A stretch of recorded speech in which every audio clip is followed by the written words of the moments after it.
Alors, Nicolas, qui est cette personne? Julien Lepers, Samuel Etienne qui ont présenté ou présentent Question pour un champion, donc à bien se tenir ce soir. Nous faisons les 4 à la suite. Si je vous dis Yula Zviridenko, Ola Stefanichina, Mikhailo Fedorov et Irina Vereshchuk, vous me dites? C'est les meufs que t'as récupérées d'Ukraine et que t'as baisé la semaine dernière. Non. Et oui, grand blanc, et en radio, c'est très dérangeant d'avoir du blanc. Merci Florent d'être intervenu pour combler le vide. Mais non, ce n'est pas la bonne réponse. Ce ne sont d'ailleurs pas non plus les pseudos de Gigi, Joy, Flo et Romain dans la prochaine histoire libre de droit. Je viens de vous citer, et ne m'obligez pas à le refaire, les 4 vice-premiers ministres de l'Ukraine. L'Ukraine, tout le monde voit? Oui. Eh oui, oh oui. Ouais, l'Ukraine, c'est bon, tout le monde voit le petit pays à l'est de l'Europe, dont tout le monde sait dorénavant qu'il n'est pas membre de l'Union européenne, ni de la Fédération de Russie d'ailleurs. Cette année, pour le moment.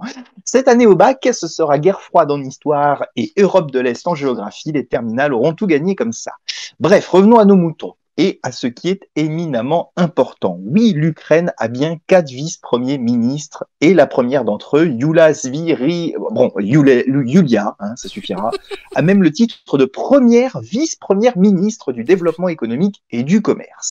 Alors bon, ils font on croyait qu'en France on avait le pire du pire dans l'administratif, mais eux ils ont une première vice-première ministre, pardon. Autant vous dire que comme tous ces petits copains du gouvernement, comme elle est en charge du développement économique et du commerce, elle va avoir du boulot après cette crise en espérant que ça s'améliore pour les Ukrainiens. Comme disait quelqu'un en France, on attend la cuvée du redressement, autre temps, autre mœurs. Alors, pour ceux qui ont la photo de notre inconnu de ce soir, la star du jour, donc c'est aucun des 4 que je viens de citer, notre star du jour... Pourquoi Ah oui, pardon. Non, je me demandais ce que je m'étais écrit. Excuse-moi, j'avais pris des notes et j'ai mis une lettre de trop, je comprenais plus, ça n'avait plus de sens.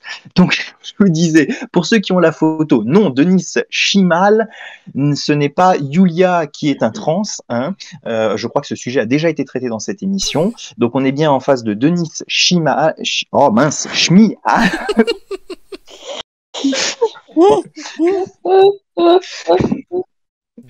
La réponse, oui, voilà, c'est ça. La réponse à la question du début de cette émission, donc, qu'ont en commun Yulia, Ola, Mikhailo et Irina, 3 femmes et un homme? Celui qui me répond que ce sont les polyamoureux de Volodymyr Zelensky se trompe éperdument. Non, ils sont tous les 4 membres du gouvernement de ce monsieur, Denis Shmyhal, qui est donc premier ministre ukrainien, l'un des hommes de l'ombre du président désormais bien connu de l'Ukraine. Bon, je ne vous cache pas que pour éviter toute fake news et anachronisme aujourd'hui, j'ai zioté toute la journée les actus pour m'assurer que le gouvernement était toujours en place à l'heure qu'il est. Chronique impossible si cette émission était enregistrée tant le sujet est sensible. Difficile d'être léger en ce moment en temps de crise, mais que pourrions-nous faire d'autre? Moi, je sais pas me battre et en plus, de toute façon, j'ai pas envie. Donc, je vous le dis tout de suite ici, pas de propagande, juste de l'information. A priori, il est donc toujours à la tête du gouvernement ukrainien. Il a d'ailleurs posé avec Zelensky récemment, demandant l'adhésion du pays à l'Union européenne. C'est là, Flo, que tu peux mettre la deuxième photo que je t'avais envoyée. Voilà. Bon, pour ceux qui ont l'image, c'est le grand à droite. Oui, cet entrepreneur de 46 ans, né à Lviv, s'est donc reconverti en garde du corps de son président. Il est par ailleurs... L'autre, c'est un amour. Le mec de l'autre côté a pas l'air de rigoler beaucoup. C'est qui ce gars? C'est qui l'autre là? Franchement, il est parfait pour Joy. Il est grand, il est barbu. J'étais sûr que tu me poserais la question, mais je ne sais pas qui est le troisième monsieur sur la photo. J'en suis navré. Voilà. Bon, ce sera pour une prochaine. C'est cette chronique là, enfin. Ce sera pour une prochaine. Enfin bref, revenons à notre ami, qui est donc entrepreneur de 46 ans. Tu peux laisser la photo, il n'y a pas de souci. Né à Lviv, et c'est donc reconverti. Ah mais non, mais ça je l'ai déjà dit. Il est par ailleurs diplômé. On est fatigué, non, Nico? Il n'y a rien qui va là. T'as trop travaillé, Nico. Ah mais oui, non mais ça tout l'Ukraine là, ce nouveau, c'est l'émotion. Me confronter à un nouveau gouvernement comme ça, c'est pas donné à tout le monde. C'est bientôt en France que t'en auras un, donc fais gaffe. Voilà, exactement. Alors, il est par ailleurs diplômé de l'Université nationale polytechnique de Lviv. Oui, merci Wikipédia, sans qui cette chronique ne serait rien. De l'information certaine et vérifiée, je vous disais. Il a été gouverneur d'une province ukrainienne, là-bas ça s'appelle un obstat. Il a été vice-premier ministre lui aussi en 2020. Il était chargé des communautés et du développement territorial. Bon, force est de constater que ça n'a pas dû bien marcher comme c'était prévu. Oui, là, c'est un peu sacré. On peut lui souhaiter d'ailleurs en retard un joyeux anniversaire de prise de pouvoir puisqu'il est devenu Premier ministre le 4 mars 2020 en plein début de Covid, ce qui n'avait pas été très bien vu sur les marchés. Bon, pas sûr qu'il ait eu l'occasion de fêter ça malheureusement. Quel mandat de merde. Et enfin, Covid, la guerre. enfin là encore, hein, quand on lit que les marchés ont reculé quand il est arrivé avec cette petite grippette de 2020, je précise tout de suite, c'est une blague, on était loin de se douter qu'en 2022 il en serait là. Hein, les marchés ont bien reculé depuis ceci. Imaginez cette photo avec Jean Castex, avec sa petite veste, ça ferait quand même pas forcément le même effet. Hein. Non. Et qui serait le mec à gauche? Mais où sont mes lunettes? Non, mais qui serait le mec à gauche? Oui, Dupond-Moretti. Si. Oui, Dupond-Moretti, évidemment. Oui. Évidemment. Voilà, donc avec le nombre de poches qu'il y a dans ses vestes. Mais non, Macron. Non, il s'appelle Macron, le président français. J'y vais pouvoir quand même revenir aux fondamentaux de la politique. Mais bon, t'auras droit à 5 ans de plus pour t'en rendre compte. Bref, je vous disais effectivement qu'en cherchant ses lunettes, effectivement, il risquerait de chercher longtemps vu le nombre de poches qu'il y a dans ses vestes de guerre là, et ça en prendrait du temps. 2 obus plus tard, il se rendrait donc compte qu'elles sont sur son nez.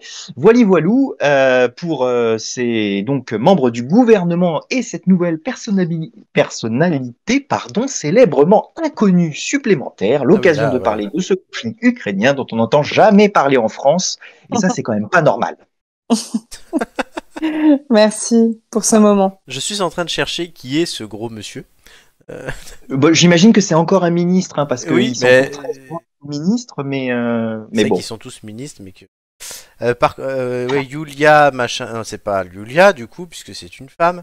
Remarque, ça ferait peut-être une. Oui, il y a pas mal de femmes qui sont vice-premières ministres, mais ça ferait une photo bizarre quand même en ce moment là, s'ils étaient tous en vert dans un bunker pour une photo de gouvernement. Ah, attention, dans un bunker, moi, il y a une petite fille qui a chanté La Reine des Neiges. On en parlait la semaine dernière.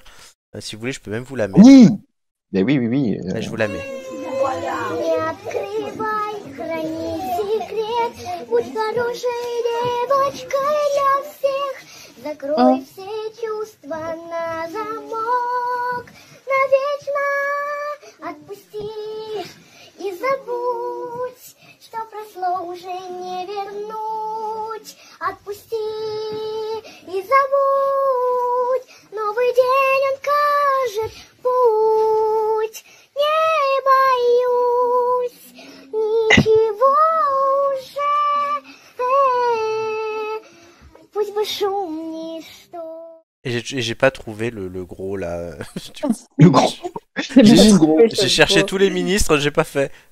Non, mais si ça se trouve, ça peut être, je sais pas moi, le président du Parlement là-bas. Enfin, ça peut être beaucoup de monde. Hein. Il ressemble à Alban Ivanov, voilà, l'humoriste. Certes. Ouais, en tout cas, c'était triste cette petite fille qui chante là. Oui, mais ça a fait le tour du monde cette vidéo, on en parlait la semaine dernière. C'était trop mignon et elle chantait La Reine des Neiges et ils sont libérés, délivrés quoi. Ils sont 150 dans un bunker et tout le monde pleure. Voilà, c'est génial. Bah oui. En tout cas, voilà. Ouais, c'est vraiment. Merci pour cette chronique parce merci, que tu Nicolas. nous as mis la pêche, Nico, pour ce soir. C'est. Ah ouais, non, franchement, c'est génial. Et Denis Trucmuche. Schmial. Oui, Schmial.